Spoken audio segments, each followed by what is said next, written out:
Bismillahirrahmanirrahim. Alhamdulillahirabbil alamin wassalatu wassalamu ala asrafil anbiya'i wal mursalin wa ala alihi wa sahbihi ajma'in. Rabbi israh li sadri wa yassir li amri wahlul 'uqdatam min lisani yafqahu qawli. Assalamualaikum dan salam sejahtera lah.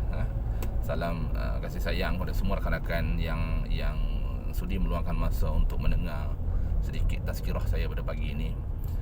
Tuan-tuan dan puan yang saya kasih sekalian, syukur kita kepada Allah Subhanahu Wa Taala kerana Allah masih lagi bagi peluang pada kita untuk kita sama-sama lagi berada pada hari Jumaat yang cukup indah pada pagi ini. Jadi pada pagi ini saya nak kongsikan tentang tuan-tuan dengan tuan-tuan, puan-puan tentang kita panggil sebagai midlife crisis lah. Apa itu midlife crisis? Midlife crisis ni ialah kita sebut sebagai krisis umur pertengahan lah. Jadi krisis umur pertengahan ni bermula pada bila kita dah masuk menginjak usia matang. Tuan-tuan dan puan-puan, bila kita contohlah macam saya sekarang, saya masuk umur 40, kita masuk umur 40, kita dah mula mencari makna dalam kehidupan kita. Sepatutnya bila kita dah meningkat usia kita dah mula mencari makna dalam kehidupan kita. Kita tak boleh lagi bekerja macam mana kita bekerja di awal 20 tahun hingga 40 tahun. 20 hingga tahun hingga 40 tahun cara kita kerja harus berubah. Cara pemikiran kita juga harus berubah. Dan juga kita punya misi dan visi hidup kita juga seharusnya berubah.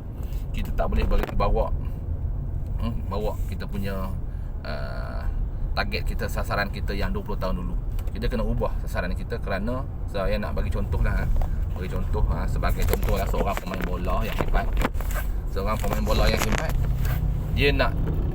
Dia cuba sehabis daya untuk jadi pemain terbaik pada usia 20-an. Sampai 30-an pun dia masih belum mampu lagi untuk jadi pemain bola sepak yang hebat. Jadi bila dah masuk umur 35 mungkin, jadi dia terpaksa terima hakikat bahawa dia tidak akan menjadi pemain bola yang hebat sampai ini. Sebab fizikal kita dah makin kurang, kita punya tenaga kita dah makin kurang, kita punya agility kita dah makin kurang. Jadi kita kena ubah kita punya sasaran kita.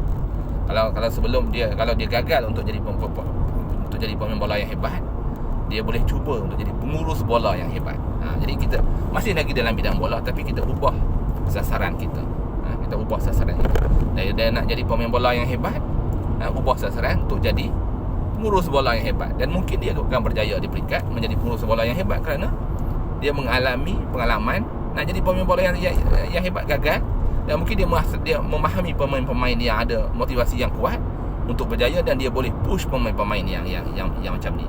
Jadi inilah yang kadang-kadang kita kata sebagai midlife crisis ni, kerana orang bila dia meningkat usia, dia masih lagi pegang sasaran lama dia tanpa disedari. Pada contoh bola sepak tu kita nampak, tapi dalam hidup kita, sebagai contoh lah, kita kerja, kita target kita nak capai satu benda. Contoh kita nak jadi seorang kaya ataupun kita nak jadi bos. Tapi bila kita kerja, kita tak percaya nak jadi bos, dan kita dah mula give up, ataupun kita dah mula marah pada hidup kita.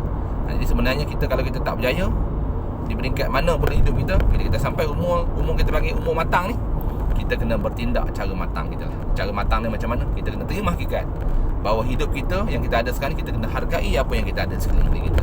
Sebab usia 40, tuan-tuan dan puan-puan, bukan usia muda lagi. Usia 40 kalau dalam Islam disebut sebagai persimpangan yang terakhir dalam hidup kita. Kosong hingga 20 tahun, 20 tahun hingga 40 tahun, 40 tahun hingga 60 tahun. Dan kalau kita dah masuk umur 40, kita dah masuk persimpangan yang terakhir. Ada rakan-rakan kita yang tak sempat sampai fasa 1 je hidup dah dipanggil balik. Ada yang sampai fasa 2 dipanggil balik. Dan ada yang masuk fasa 3 tak sampai beberapa hari dipanggil balik.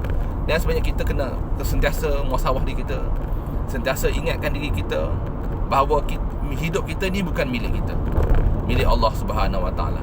Dan jadi kita seharusnya lah buat yang sehabis baik, buat yang terbaik setiap hari kita.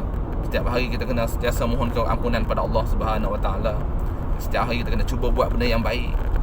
Carilah apa-apa yang boleh kita sumbangkan kepada masyarakat sekeliling kita, kepada anak-anak kita. Jadi itulah pada pagi ni perkongsian saya 5 minit.